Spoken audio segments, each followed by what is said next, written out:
बुद्धि के पीछे दौड़ लगाना छोड़ दीजिए। तर्क भरे और मीठे शब्दों की कथा कहानियों के पीछे भी दौड़ लगाना छोड़ दीजिए। यदि दौड़ ही लगानी है तो स्वयं के श्वासों के पीछे दौड़ लगाना शुरू कर दीजिए। और यही गुरुकुल की परंपरा है कि गुरु के मार्गदर्शन में सनातनी भीतर स्थित काल और महाकाल को जानता है, भीतर स्थित मौन और महामौन को जानता है, भीतर स्थित प्राण और महाप्राण को जानता है।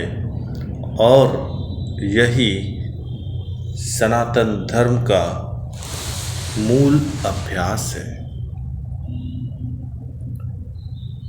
विज्ञान पदार्थ को विभाजित करके अणु परमाणु को देखता है, और यदि गहराई से अध्ययन करे, सूक्ष्मता से अध्ययन करे तो इलेक्ट्रॉन, प्रोटॉन, न्यूट्रॉन, पॉजिट्रॉन की सहायता से उत्तर ढूंढता है। लेकिन पराविज्ञान, शिव विज्ञान, सनातन विज्ञान प्रकृति में उपस्थित 5 तत्व और शरीर के भीतर उपस्थित 5 तत्व और 5 तत्वों के अतिरिक्त शरीर में बहने वाली नाड़ियों के स्वर के प्रवाह से मनुष्य के स्वास्थ्य और रोग के उत्तर को जानते हैं। इसीलिए भगवान शिव कहते हैं पार्वती से, हे पार्वती, स्वयं के नासापुटों में बहने वाले स्वर को जानिए, मानिए और पहचानिए।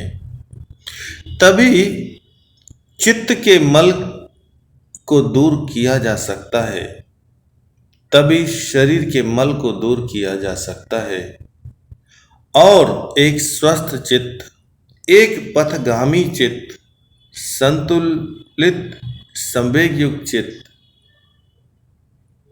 सर्वोदय की साधना का आधार है। इसीलिए शास्त्रों में कहा गया कि 4 प्रहर कुंभक की साधना ही सनातनियों की मूल साधना है। भगवान कहते हैं, हे महादेवी, पृथ्वीव्याम बहुपादा शूर्दिपदस्योत वायुत तेजस्येव चतुष्पादो नाभसा पाद वर्जित। यदि नाड़ियों में या नासापुटों में पृथ्वी तत्व के प्रवाह का अनुभव हो रहा है, तब जीव को 2 पैरों से अधिक वाले जीव की चिंता रहती है। जब जल और वायु तत्व का प्रवाह होता है, तब मनुष्य को स्वयं की चिंता होती है। और इस प्रकार मनुष्य अपने चिंतन की दिशा और दशा को जानता है। यदि अग्नि तत्व का प्रवाह हो रहा हो तो मवेशियों की चिंता, ईथर तत्व का प्रवाह हो तो उड़ने वाले पक्षियों की चिंता।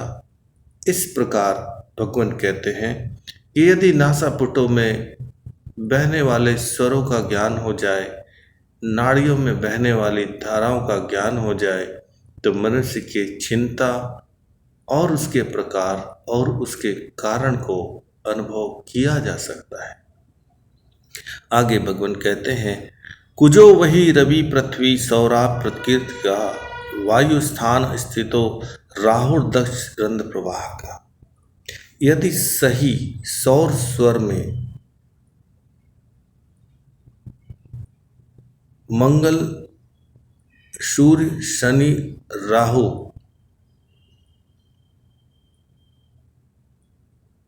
अग्नि, पृथ्वी, जल, वायु तत्व रहते हैं।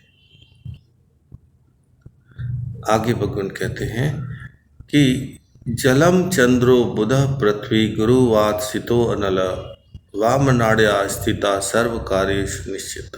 भगवान कहते हैं कि यदि चंद्र स्वर अर्थात चंद्र नाड़ी में का प्रवाह हो रहा हो, उस समय बुध, बृहस्पति, शुक्र,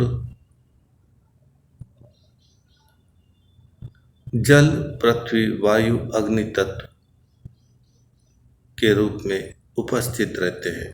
इस प्रकार नवग्रह के प्रयास से मनुष्य को सफलता मिलती है।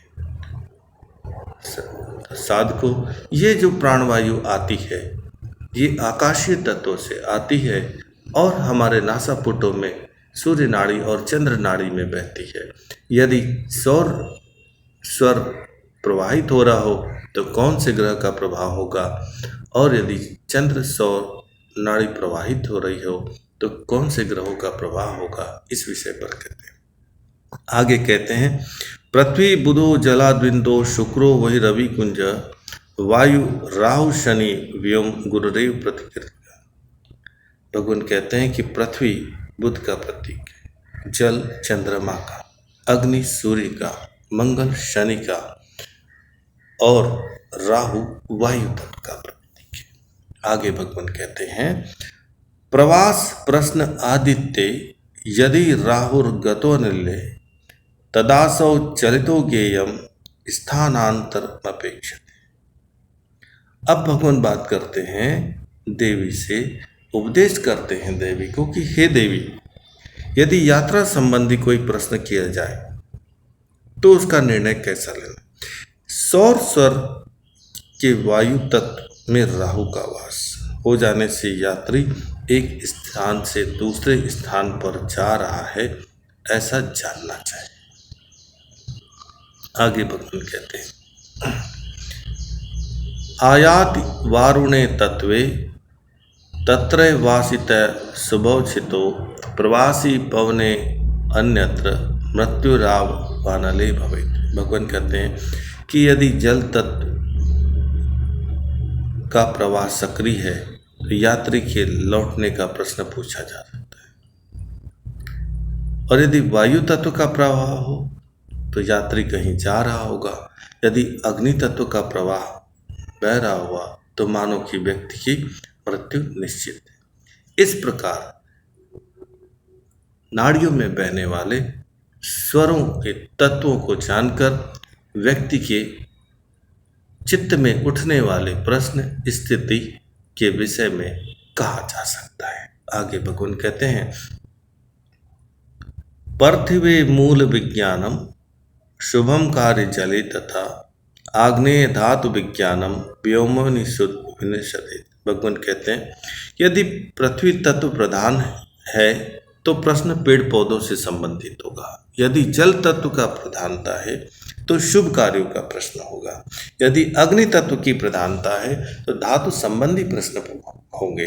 यदि ईथर तत्व की प्रधानता है तो वस्तु को जानने संबंधित प्रश्न होंगे, और यदि वायु तत्व की प्रधानता हो तो फिर शून्यता से संबंधित प्रश्न हो सकते हैं। आगे भगवान कहते हैं तुष्टि पुष्टि रति क्रीड़ा जया हर्षो धरातले तेज वायुष सुप्ताक्षो ज्वरकम प्रवासिना। भगवान कहते हैं कि यदि पृथ्वी जल सक्रिय हो तब संतुष्टता, स्पष्टता, संभोग, काम क्रीड़ा, लाभ हानि से संबंधित प्रश्न हो सकते हैं, और यदि अग्नि या वायु तत्व सक्रिय हो ऐसी स्थिति में सुस्ती, बुखार, रोग, दुख, पीड़ा, कष्ट, विवाद, क्लेश इससे संबंधित प्रश्न हो सकते हैं। तो भगवान भगवती जी से केवल मन में उठने वाले प्रश्नों से संबंधित चर्चा करते हैं। आज के लिए बस इतना ही। आपने बड़े धैर्य, स्नेह, श्रद्धा, विश्वास के साथ भगवान शिव के उपदेशों को सुना, इसके लिए मैं आपके हृदय और मस्तिष्क का ऋणी हूँ। कथा के दौरान यदि कोई शब्द उच्चारण अर्थ व्याख्या में कोई दोष हो, उसके लिए मैं आपके भीतर उपस्थित भगवान शिव की चैतन्यता से क्षमा की याचना करता हूँ और आपसे प्रार्थना करता हूँ कि व्यर्थ को त्यागे, सार्थकता के मार्ग पर चले। फल्गु त्यक्त्वा सारम ग्रहीतव्यम। जीवन इतना नहीं है कि हम प्रत्येक वस्तु विषय घटना तर्क को समझ लें। इसीलिए सनातनों